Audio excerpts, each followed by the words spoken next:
का कुब्जा के घर जाना जी कहा था ना उसने, आओ मेरे घर। कुब्जा और क्रूर ने भी कहा था, जी दोनों घर जाना। 48 में जाए। हरिओम तत्सत। श्री सुखदेव जी कहते हैं, प्रिय परीक्षित, तदनंतर सबके आत्मा और सब कुछ देखने वाले भगवान श्री कृष्ण अपने मिलन की आकांक्षा रखकर व्याकुल हुई कुब्जा का प्रिय करने के लिए उसे सुख देने की इच्छा से उसके घर गए। कुब्जा का घर बहुमूल्य सामग्रियों से संपन्न था। उसमें श्रृंगार रस का उद्दीपन करने वाली बहुत सी साधु सामग्री थी, सामग्री भरी हुई थी। मोतियों की झालरें और स्थान स्थान पर झंडियाँ भी लगी हुई थी।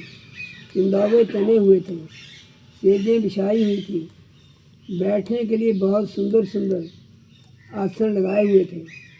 धूप की सुगंध फैल रही थी, दीपक की शिखाएं जगमगा रही थी। स्थान स्थान पर फूलों के हार और चंदन रखे हुए थे। भगवान को अपने घर आया देखकर कुब्जा तुरंत हड़बड़ाकर अपने आसन से उठ खड़ी हुई और सखियों के साथ आगे बढ़कर उसने विधि पूर्वक भगवान का स्वागत सत्कार किया। फिर श्रेष्ठ आसन आदि देकर विविध उपचारों से उनकी विधि पूर्वक पूजा की। कुब्जा ने भगवान के परम भक्त उद्धव जी की भी समुचित रीति से पूजा की, परंतु वे उसके सम्मान के लिए दिया हुआ आसन छू कर धरती पर ही बैठ गए। अपने स्वामी के सामने उन्होंने आसन पर बैठना उचित न समझा। भगवान श्री कृष्ण सच्चिदानंद स्वरूप होने पर भी लोकाचार का अनुकरण करते हुए तुरंत उसकी बहुमूल्य सीढ़ी पर जा बैठे। तब कुब्जा स्नान, अंगराग, बस्तर, आभूषण, हार, गंध इत्र आदि, तांबूल और सुधा आसव आदि से अपने को खूब सजाकर लीला में लीली मुस्कान तथा हाव भाव के साथ भगवान की ओर देखती हुई उनके पास आई। कुब्जा नवीन मिलन के संकोच से कुछ झिझक रही थी। तब श्याम सुंदर श्री कृष्ण ने उसे अपने पास बुला लिया। उसकी कंकण से शोभित कलाई पकड़कर अपने पास बैठा लिया और उसके साथ क्रीड़ा करने लगे। प्रिय परीक्षित, कुब्जा ने इस जन्म में केवल भगवान को अंगराग अर्पित किया था।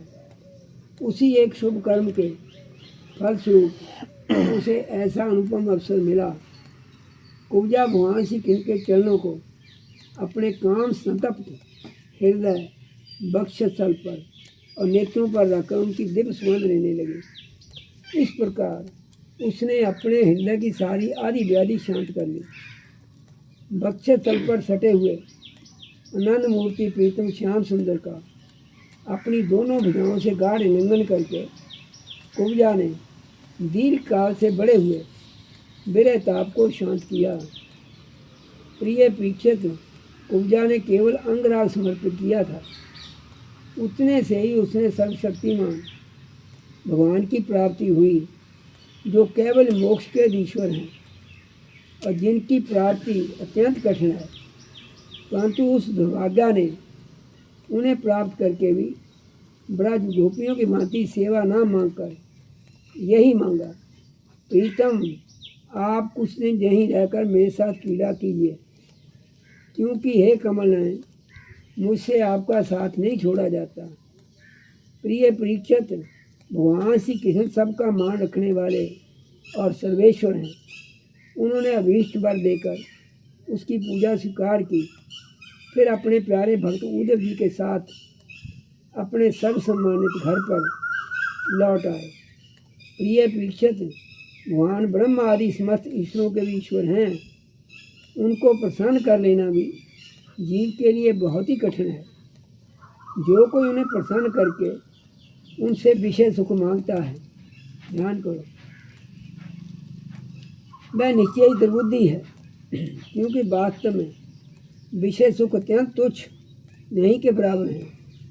तदनंतर एक दिन सर्वशक्तिमान भगवान श्री कृष्ण बलराम जी उद्धव जी के साथ अक्रूर जी की अभिलाषा पूर्ण करने उनसे कुछ काम लेने के लिए उनके घर गए। अक्रूर जी ने दूर से ही देख लिया कि हमारे परम प्रीतम परम बंधु मनुष्य लोक शिरोमणि भगवान श्री कृष्ण और बलराम जी आदि पधार रहे हैं। वे तुरंत उठकर आगे गए, अनंत से भरकर उनका अभिनंदन और अभिनंदन किया। अक्रूर जी ने भगवान श्री कृष्ण और बलराम जी को नमस्कार किया।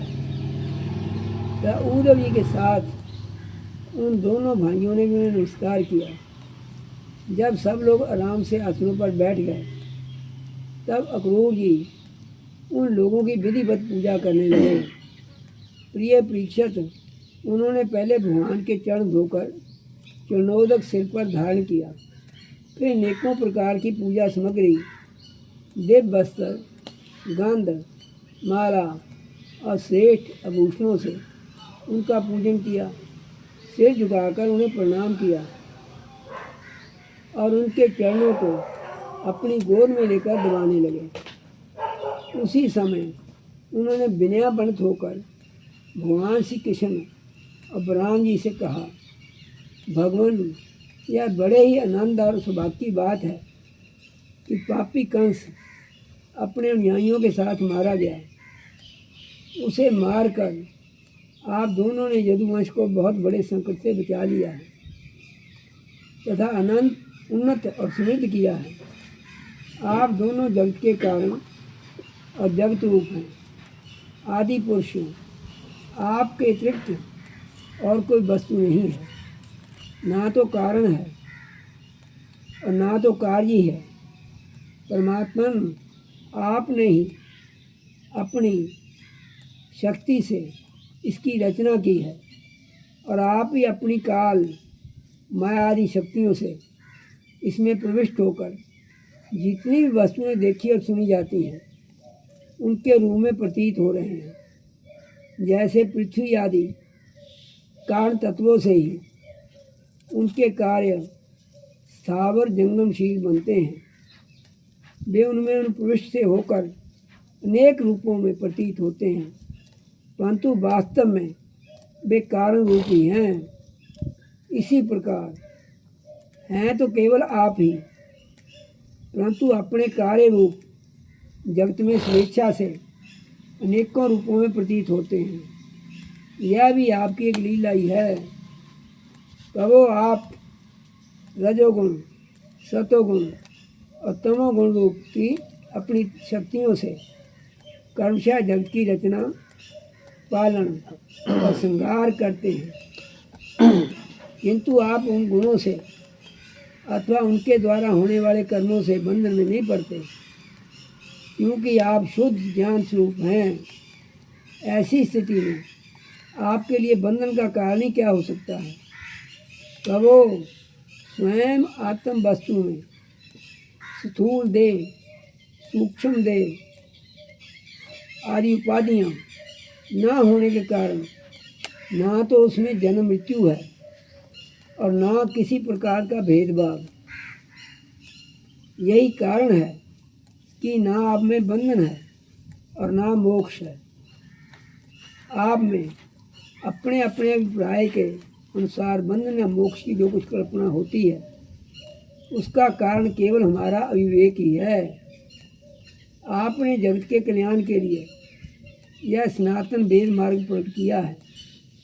जब जब इसे पाखंड पथ से चलने वाले दुष्टों के द्वारा क्षति पहुंचती है तब तब आप शुद्ध सत्यमय शील ग्रहण करते हैं। कहो भाई, आप इस समय अपने अंश बलराम जी के साथ पृथ्वी का भार दूर करने के लिए यहाँ वसुदेव के घर अवतीर्ण हुए हैं। आप असुरों के अंश से उत्पन्न नाम मात्र के शासकों की 100 क्षौणी सेना का संहार करेंगे और यदुवंश के जस का विस्तार करेंगे। इंद्रियातीत परमात्मन, सारे देवता, पितर, भूतगण और राजा आपकी मूर्ति हैं। आपके चरणों की धोवन गंगा जी तीनों लोकों को पवित्र करती हैं। आप सारे जगत के एकमात्र पिता और शिक्षक हैं। भाई आज आप हमारे घर पधारे, इसमें संदेह नहीं कि आज हमारे घर धन्य धन्य हो गए। उनके स्वभाव की सीमा ना रही। प्रभु, आप प्रेमी भक्तों के परम प्रीतम, सत्य वक्ता, अकारण हेतु और कृतज्ञ हैं। जरा सी सेवा को भी मान लेते हैं। भला ऐसा कौन बुद्धिमान पुरुष है जो आपको छोड़कर किसी दूसरे की शरण में जाएगा। आप अपना भजन करने वाले प्रेमी भक्त की समस्त अभिलाषाएं पूर्ण कर देते हैं, जहाँ तक कि जिसकी कभी क्षति और वृद्धि नहीं होती, जो एक रस है, अपने उस आत्मा का भी आप दान कर देते हैं। भक्तों का कष्ट मिटाने वाले और जन्म मृत्यु के बंधन से छुड़ाने वाले प्रभु, बड़े बड़े जोगीराज और देवराज भी आपके स्वरूप को नहीं जान सकते, परंतु हमें आपका साक्षात दर्शन हो गया है। यह कितने सौभाग्य की बात है। प्रभु, हम स्त्री, पुत्र, धन, सर्जन, गे और देह आदि के मोह की रस्सी से बंधे हुए हैं। अवश्य यह आपकी माया का खेल है। आप कृपा करके इस गाढ़े बंधन को शीघ्र काट दीजिए। श्री सुखदेव जी कहते हैं, प्रिय परीक्षक, इस प्रकार भक्त गुरु जी ने भगवान श्री कृष्ण की पूजा और स्तुति की। इसके बाद भगवान श्री कृष्ण ने मुस्कुराकर अपनी मधुर वाणी से उन्हें मानो मोहित करते हुए कहा। भगवान श्री कृष्ण ने कहा, तात, आप हमारे गुरु, हितोपदेशक और चाचा हैं। हमारे वंश में अत्यंत प्रशंसनीय तथा हमारे सदा के हितैषी हैं। हम तो आपके बालक हैं और सदा ही आपकी रक्षा, पालन और कृपा के पात्र हैं। अपने परम कल्याण चाहने वाले मनुष्यों को आप जैसे परम पूजनीय और महाभाग्यवान संतों की सर्वदा सेवा करनी चाहिए। आप जैसे संत देवताओं से ही बढ़कर हैं, क्योंकि देवताओं में तो स्वार्थ रहता है, परंतु संतों में नहीं। ध्यान करो, केवल जल के तीर्थ, नदी, सरोवर आदि ही तीर्थ नहीं है। केवल मृत्तिका और शिला आदि की बनी हुई मूर्तियाँ भी देवता नहीं हैं। चाचा जी, उनकी तो बहुत दिनों तक श्रद्धा से सेवा की जाए तब वे पवित्र करते हैं, परंतु संत पुरुष तो अपने दर्शन मात्र से पवित्र कर देते हैं। चाचा जी, आप हमारे हितैषी सिद्धों में सर्वश्रेष्ठ हैं, इसलिए आप पांडवों का हित करने के लिए, उनका कुशल मंगल जानने के लिए हस्तिनापुर जाइए।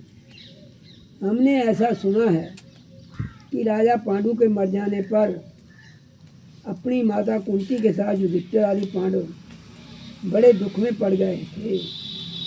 अब राजा धृतराष्ट्र उन्हें अपनी राजधानी हस्तिनापुर में ले आए हैं और वे वहीं रहते हैं। आप जानते ही हैं कि राजा धृतराष्ट्र एक तो अंधे हैं, दूसरे उनमें मनोबल की भी कमी है। उनका पुत्र दुर्योधन बहुत दुष्ट है। उसके अधीन होने के कारण वे पांडवों के साथ अपने पुत्रों जैसा समान व्यवहार नहीं कर पाते। इसलिए आप वहाँ जाइए और मालूम कीजिए कि उनकी स्थिति अच्छी है या बुरी। आपके द्वारा उनका समाचार जानकर मैं ऐसा उपाय करूँगा जिससे उन सिद्धों को सुख मिले।